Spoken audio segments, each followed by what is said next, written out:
Hey you wonderful people, I'm Sarah, and today I thought I would do a bit of a refresher of a video that I did 6 or 7 years ago actually on sorting out your household budget. I thought I'd redo this one because it's a really important one, especially for people who may be stepping out on their own for the first time, especially like students, or if you're moving from renting to having a mortgage, even if you just find your finances are getting on top of you and you just need a bit of a refresher. You need something to motivate you a bit, to sit down and sort of say, right, let's figure this out, let's figure out how we can solve this. So I'll go through a few different things. First of all, actually figuring out what you can afford. Now, it's a pretty easy process to do. If you've got the likes of an Excel spreadsheet, then great, that makes it easy. If not, pen and paper, calculator, you're good to go. Obviously you need to know your income. Now, when I'm working out our finances, and just by the way, I won't let you know exactly what what our income is and what we're spending. I'm going to give an example. But in our case, my husband works on an hourly rate, so the amount we get each week does vary. What's the least amount that we're going to get each week? Because if you work it out on the least amount, if anything, you're going to have something left over at the end of the week. From there, you need to, again, look at your bank account and figure out your outgoings.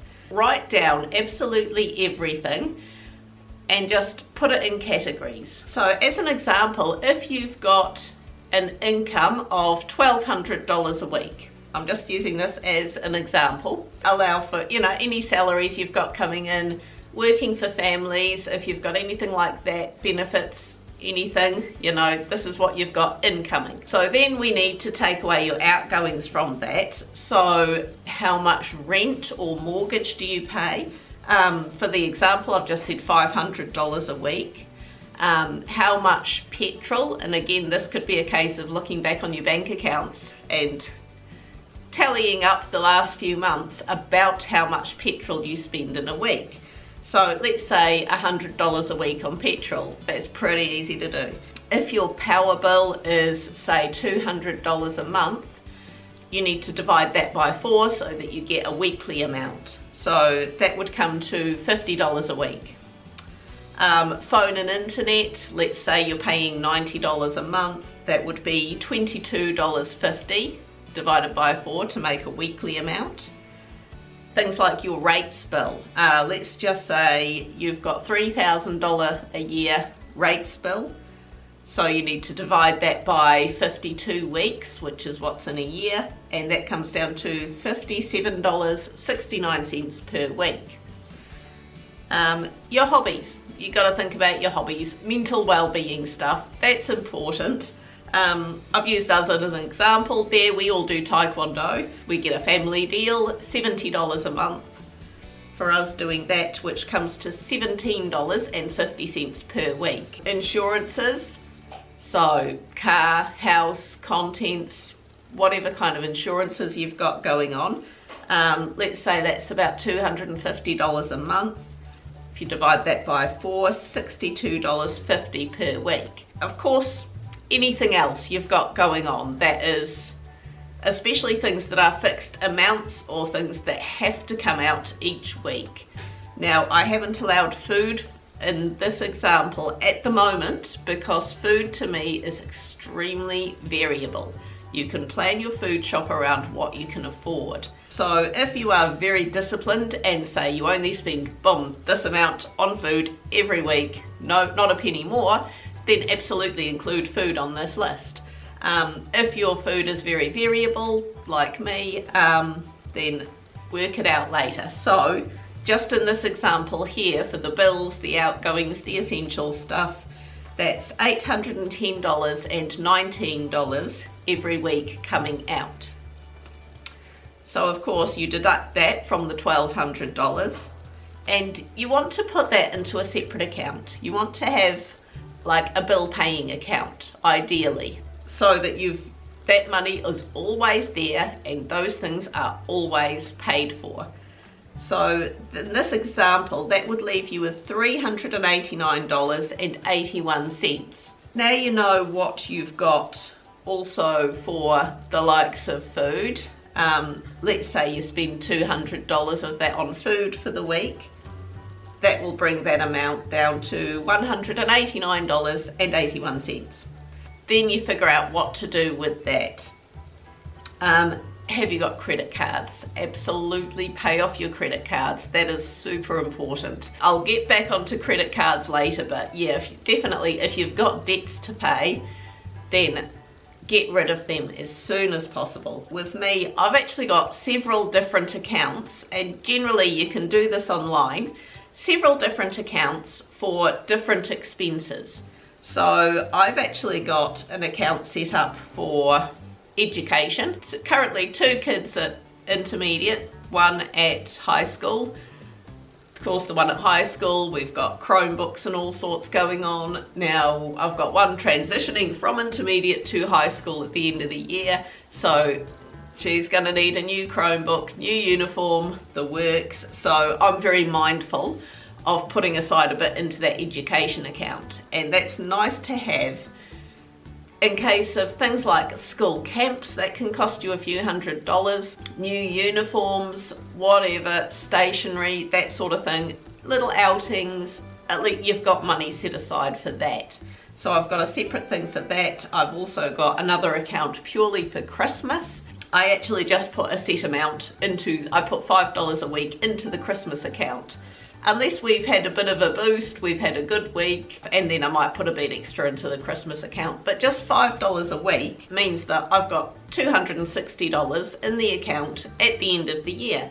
And I may spend more than that sometimes, but it helps. It's a good amount that at least helps buffer the cost of presents. Of course, I've got 3 kids plus nieces and nephews, so you know, and all the extra food you get around Christmas, it adds up. So it's good just to have a little pot there to dip into. A spending account, I think that is important because you always need stuff. The kids need clothing.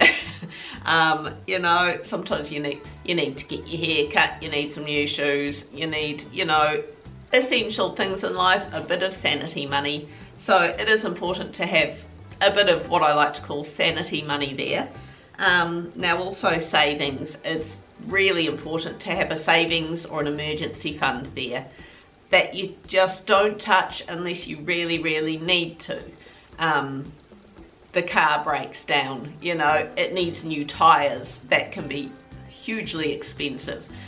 You suddenly need some dental work doing. The main breadwinner may be struck down with an illness and, you know, they might be out of sick leave, or you just don't know. So I think putting money each week into an emergency fund, that is really important as well. Another option that works for some people as well, we've got an account for short-term savings that I don't always use, but if we're saving up for something like setting up a new veggie patch, you're saving up for a new car, your last one's on its last legs, and you know you're going to need one soon.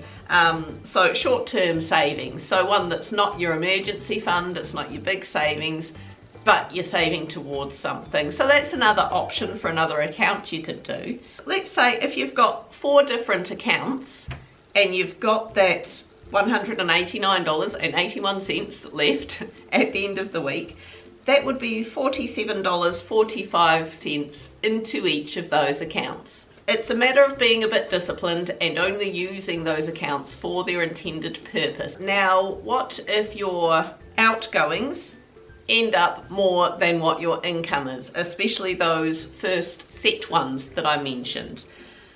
Yeah, that's going to leave you in a bit of trouble, isn't it? Now, obviously, you're going to have to start reviewing and thinking what you can afford. I mean, the petrol. Petrol can be reduced by obviously making less trips. Don't drive above the speed limit. The more revs you put on your car, the more petrol you use. The more you carry in your car, the more petrol you use. Empty out the back seat, empty out the boot. Don't carry more weight than what you need. Check your tyre pressure. Inadequate tyre pressure can lead to using more petrol. So, You know, can the kids take the school bus instead of being driven? Does that work out cheaper? Things like your power, your phone, your internet. Of course, there's those comparison websites. Some of them are really good. Some of them are a bit less than accurate. I'm not familiar at the moment. It's been a while since I did that, but also just ringing around and seeing what the best deal is for you. It can get confusing. The annoying thing is that asking other people for like their power company recommendations doesn't work, because what is cheaper for your next door neighbour might not be cheapest for you. Your power usage will vary, you know, depending on your family, depending on what time you're doing things. Different power companies will be totally different for different households. So, and I did a whole video on working out your power bill. I'll put any helpful links down below. Figuring it out and figuring out how you figure out which power company is the cheapest for you. Even if you just ring the people you're currently with, say, hey, I'm looking around, can you sharpen the pencil? Can you give me a better deal? Even if it's just a one-off discount, it may help. Of course, things like Netflix, you can cut out your Netflix, things like that. And as I say, that kind of comes under the hobbies as well, I suppose. So you may wish to review if something like going to the gym, can you just go for a run? Would it be in your benefit to save up and buy a treadmill and cancel the gym membership?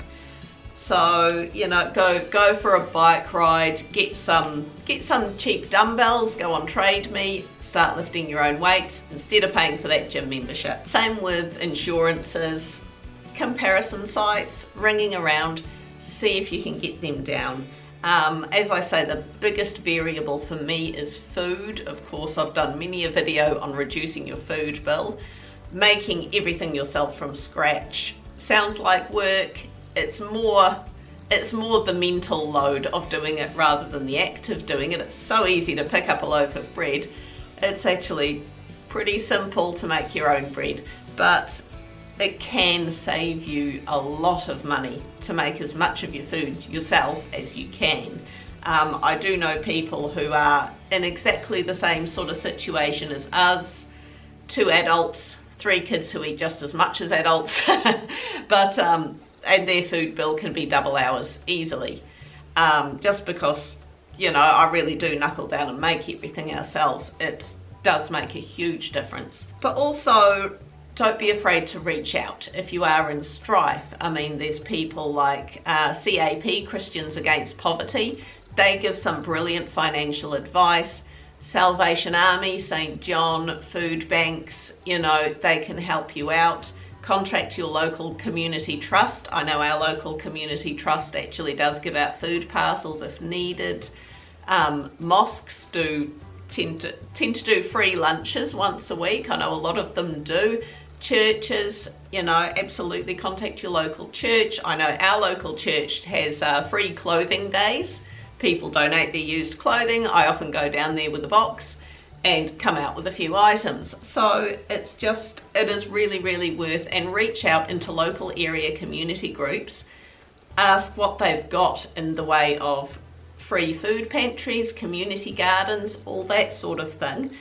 There's a lot of help available out there if you are struggling. Now, a wee note on credit cards, and I decided to put a note on this. Obviously, credit cards are considered the big baddie in many ways. And fair enough, only use a credit card if you know that you can trust yourself with it. And you'll know what I mean by that. I pay for just about everything with our credit card because we actually get points, and those points can go towards vouchers. And a few times a year I cash in vouchers, and I usually get them for like Mitre 10 for stuff that we need to do around the land. It's really handy. So yeah, for us it's every week. As soon as the pay goes in, boom, the credit card gets paid off in full. If you're not able to pay your credit card off in full, then that's what you need to focus on. Maybe stop using it and just put all your focus on getting that paid off. That is really important because of course it accrues interest. You're going to end up paying more than you need to. One tactic that I know some people do is cash. Cash is great.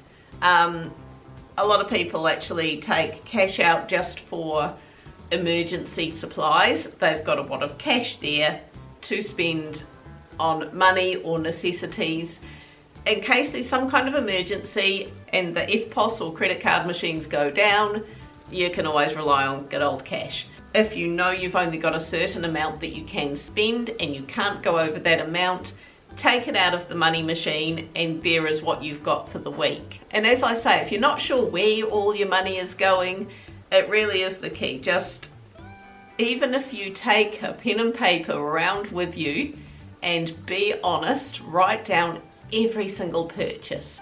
Every single cup of coffee, every chocolate bar that you buy at the petrol station, be honest. You don't have to show me honest.